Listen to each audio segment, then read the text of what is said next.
مالک ارض و سما کے لیے لائق اور سزاوار ہے، جس ذات نے ہم تمام انسانوں کو اس دار فانی کے اندر مبعوث کیا، ہم تمام لوگوں کو اس دنیا کے اندر پیدا فرمایا اور ہمیں اڑتے ہوئے ایک ذرے، ایک چڑیے اور ایک پرندے کے مانند نہیں چھوڑا،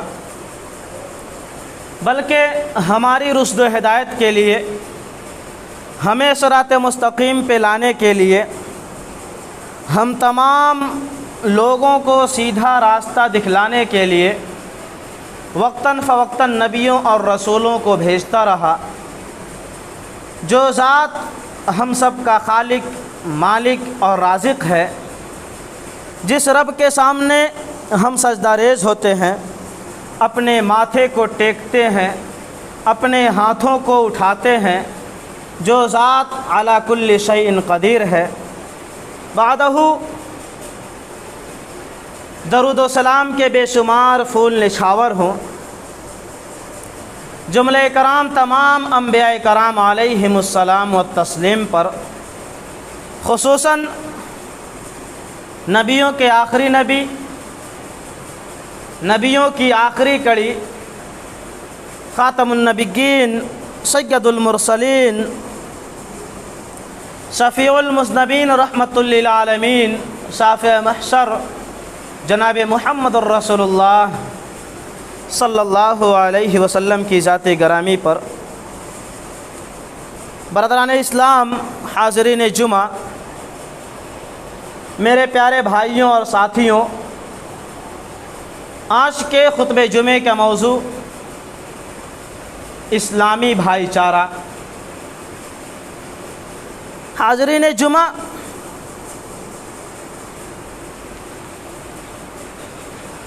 ایک مسلمان دوسرے مسلمان کے ساتھ ہمدردی کرتے ہیں، ایک مسلمان اپنے دوسرے مسلمان کے ساتھ الفت اور محبت رکھتے ہیں اور آپس میں ایک دوسرے کے ساتھ ہمدردی کے جذبات رکھتے ہیں۔ اللہ رب العزت والجلال نے تمام مومنوں کو بھائی بھائی قرار دیتے ہوئے ارشاد فرمایا ہے کہ انما المؤمنون اخوہ، کہ تمام مؤمنین، سارے مؤمن لوگ آپس میں بھائی بھائی ہیں۔ ایک اور مقام پر اللہ رب العزت والجلال بیان فرماتا ہے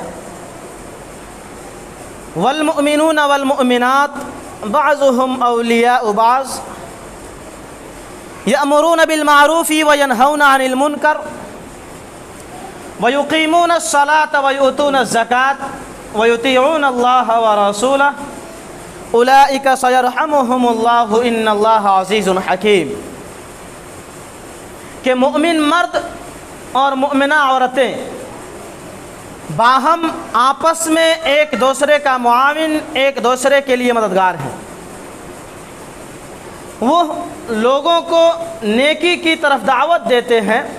لوگوں کو اچھائی کی طرف، بھلائی کی طرف، اعمال صالحہ کی طرف لوگوں کو بلاتے ہیں۔ وَيَنْهَوْنَ عَنِ الْمُنْكَرِ، اور شر سے، برائی سے، خطا سے، گناہوں سے منع کرتے ہیں۔ وَيُقِيمُونَ الصَّلَاةَ، اور نماز کو قائم کرتے ہیں اور زکوٰۃ ادا کرتے ہیں، اور یہی وہ لوگ ہیں جو اللہ رب العالمین کی رحمتوں کے اور اس کے برکتوں کے مستحق ہوتے ہیں۔ حاضرین، اس آیت کریمہ میں مومن مرد کو اور مومنہ عورتوں کو باہم ایک دوسرے کا معاون، ایک دوسرے کا تعاون کرنے والا، ایک دوسرے کی مدد کرنے والا قرار دیا گیا ہے، اور وہ اپنے اسی تعلق کی بنا پر ایک دوسرے کو اچھائی کے کاموں کا حکم دیتے ہیں، برائی سے منع فرماتے ہیں، اور اسی طریقے سے جو لوگ ان مومن بھائیوں میں مالدار ہوتے ہیں، دولت اور ثروت والے ہوتے ہیں وہ اپنے غریب بھائیوں کو صدقات اور زکوٰۃ وغیرہ دے کر کے ان کو اپنی خوشیوں میں شریک کرتے ہیں، اپنی خوشیوں میں شامل کرتے ہیں، اور ان کی اجتماعی اور باہمی زندگی کا ایک اہم شعار، ایک اہم طریقہ یہ ہے کہ وہ اللہ کے رسول سے محبت کرتے ہیں، اس کی اطاعت اور فرما برداری کرتے ہیں، وہ اللہ اور اس کے رسول کے حکم پر اکٹھا ہوتے ہیں اور اسی کے حکم پر جدا جدا ہو جاتے ہیں میرے بھائیوں۔ اور ان کی زندگی کا ایک اہم شعار یہ بھی ہے کہ وہ رسول اللہ سے محبت کرنے والے اور ان کی پیروی کرنے والے تمام مسلمانوں سے الفت اور محبت کرتے ہیں، اور جو لوگ یہ طرز عمل اختیار کرتے ہوئے اپنی زندگی کو گزارتے ہیں، جو لوگ ان اعمال پر عمل کرتے ہوئے اپنی زندگی کو رات و دن گزار دیتے ہیں، یقیناً وہ لوگ ایسے ہیں جو حقیقت میں اللہ رب العالمین کی رحمتوں کے اور اس کے برکتوں کے مستحق ہوتے ہیں میرے بھائیوں۔ ایک حدیث میں حضور اکرم علیہ السلام نے تمام مومنوں کو، سارے مسلمان بھائیوں کو ایک جسم کی مانند قرار دیتے ہوئے ارشاد فرمایا ہے کہ مثل المؤمنین فی توادیہم وتراحمہم وتعاطفہم مثل الجسد الواحد، کہ مومنوں کی مثال آپس میں تو یہ ہے کہ مومنوں کی مثال تو یہ ہے کہ وہ ایک دوسرے پر ترس کرنے میں، ایک دوسرے پر شفقت کرنے میں، ایک دوسرے پر رحم کھانے میں کہ ایک جسم کے مانند ہے، کہ جب جسم کا ایک عضو، جسم کا ایک حصہ بیمار ہوتا ہے تو اس کے ساتھ ساتھ پورا جسم تڑپ اٹھتا ہے میرے بھائیوں۔ اسلامی بھائی چارہ اپنے سماج کے اندر، اسلامی بھائی چارے کے اندر رہتے ہوئے زندگی گزارنا، یہ اللہ رب العالمین کی ایک بہت بڑی نعمت ہے، یہ اللہ رب العالمین کی طرف سے عطا کردہ ایک بڑی عظیم نعمت ہے، اور اس نعمت کو اللہ رب العزت والجلال نے اپنے قرآن مقدس کے اندر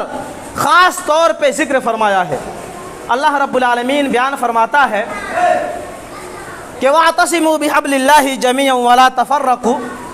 وَاذْكُرُوا نِعْمَةَ اللَّهِ عَلَيْكُمْ إِذْ كُنْتُمْ أَعْدَاءً فَأَلَّفَ بَيْنَ قُلُوبِكُمْ فَأَصْبَحْتُمْ بِنِعْمَتِهِ إِخْوَانًا وَكُنْتُمْ عَلَى شَفَا حُفْرَةٍ مِّنَ النَّارِ، کہ وَاعْتَصِمُوا بِحَبْلِ اللَّهِ جَمِيعًا وَلَا تَفَرَّقُوا، کہ تم اللہ رب العالمین کی رسی کو یعنی قرآن مقدس کو مضبوطی کے ساتھ تھام لو،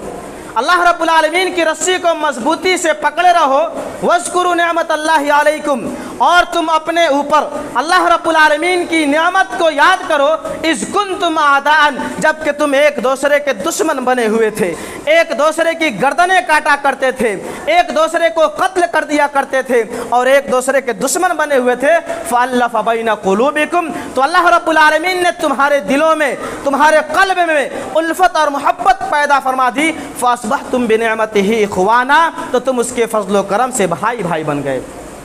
اور میرے بھائیوں یاد کرو اس وقت کو جب تم جہنم کے گڈھے کے کنارے پہنچ چکے تھے، فَأَنْقَذَكُم مِّنْهَا، تو اللہ رب العالمین نے تمہیں اس سے بچا لیا۔ دوسری جگہ اللہ رب العالمین ارشاد فرماتا ہے وَأَلَّفَ بَيْنَ قُلُوبِهِمْ لَوْ أَنفَقْتَ مَا فِي الْأَرْضِ جَمِيعًا۔ حاضرین، یہاں پہ اللہ رب العزت والجلال حضور اکرم علیہ السلام سے خطاب کر رہا ہے کہ اے نبی اکرم علیہ السلام، اللہ رب العزت والجلال ہی کی وہ ذات ہے جس نے ان کے دلوں میں الفت اور محبت پیدا فرما دی۔ اگر آپ روئے زمین پر موجود تمام چیزیں خرچ کر ڈالتے، تمام چیزوں کو آپ لٹا دیتے، پھر بھی آپ ان کے دلوں میں الفت اور محبت پیدا نہیں کر سکتے۔ میرے بھائیوں، اس آیت کریمہ کا پس منظر یہ ہے کہ عہد رسالت سے پہلے زمانہ جاہلیت میں، دور جاہلیت میں اور قبل از اسلام کی تاریخ کا مطالعہ کرنے سے یہ بات حقیقت اور یہ بات اظہر من الشمس ہو کر سامنے آ جاتی ہے کہ وہ دور اور وہ زمانہ جو باد سموم اور زہر ہلاہل کا دور تھا، اس دور میں انسانیت خون کی آنسو بہا رہی تھی، ہمیشہ کسی چیز کا خدشہ، کسی چیز کا خوف اور کسی چیز کا ڈر لگا رہتا تھا، چین و سکون نام کی کوئی چیز باقی نہیں رہی تھی میرے بھائیوں۔ فحاشی و عریانیت، بے حیائی اور بے پردگی اپنی آخری حد کو چھوڑ رہی تھی۔ انسان انسانیت کا عملی جامہ اتار کر جنگل کا وحشی درندہ اور جانور بن چکا تھا، معصوم بچیوں کو زندہ درگور کر دیا جاتا تھا، حاملہ عورتوں کو تیر کا نشانہ بنایا جاتا تھا، بیواؤں کو مار دیا جاتا تھا، اور اسی طرح یتیموں کے مال کو ہڑپ لیا جاتا تھا۔ لیکن میرے بھائیوں، عہد رسالت سے پہلے زمانہ جاہلیت میں انتقام کی کار فرمائیاں جاری تھی، اور انتقام کی ہلاکت آفرینوں سے نہ اپنے محفوظ تھے، نہ پرائے محفوظ تھے، نہ مرد محفوظ تھے، نہ عورتیں محفوظ تھیں، نہ بچے محفوظ تھے، نہ بوڑھے محفوظ تھے۔ میرے بھائیوں، یہ وہ دور تھا جہاں نہ انسانی جان کی کوئی قیمت تھی، نہ انسانی خون کا کوئی احترام تھا۔ میرے بھائیوں، اللہ رب العالمین کی اس زمین پر، اس پرتھوی اور اس دھرتی پر انسان آباد نہیں تھے، بلکہ انسانی شکل میں جنگل کے وحشی درندے اور جانور موجود تھے، جن کے دل میں نہ درد تھا، نہ دردمندی کا احساس، پیار سے نہ واقف، محبت سے نہ آشنا، اور رحم و کرم کے محاسن سے نہ بلد تھے۔ میرے بھائیوں، ایک جان کے بدلے دسیوں بے گناہ لوگوں کو قتل کر دیا جاتا تھا۔ کتنے معصوم اور بے گناہ لوگوں کی گردنوں کو ان کے تن سے، ان کے جسم سے جدا کر دیا جاتا تھا۔ میرے بھائیوں، اور بات بات پہ لڑائی ہوا کرتی تھی، ایک دوسرے کی خون کی ندیاں بہا کرتی تھی۔ میرے بھائیوں، ایسے دور میں لیکن جب مذہب اسلام آیا، جب حضور اکرم علیہ الصلاۃ والسلام کو نبوت سے سرفراز کیا گیا، اور جب مذہب اسلام چاروں طرف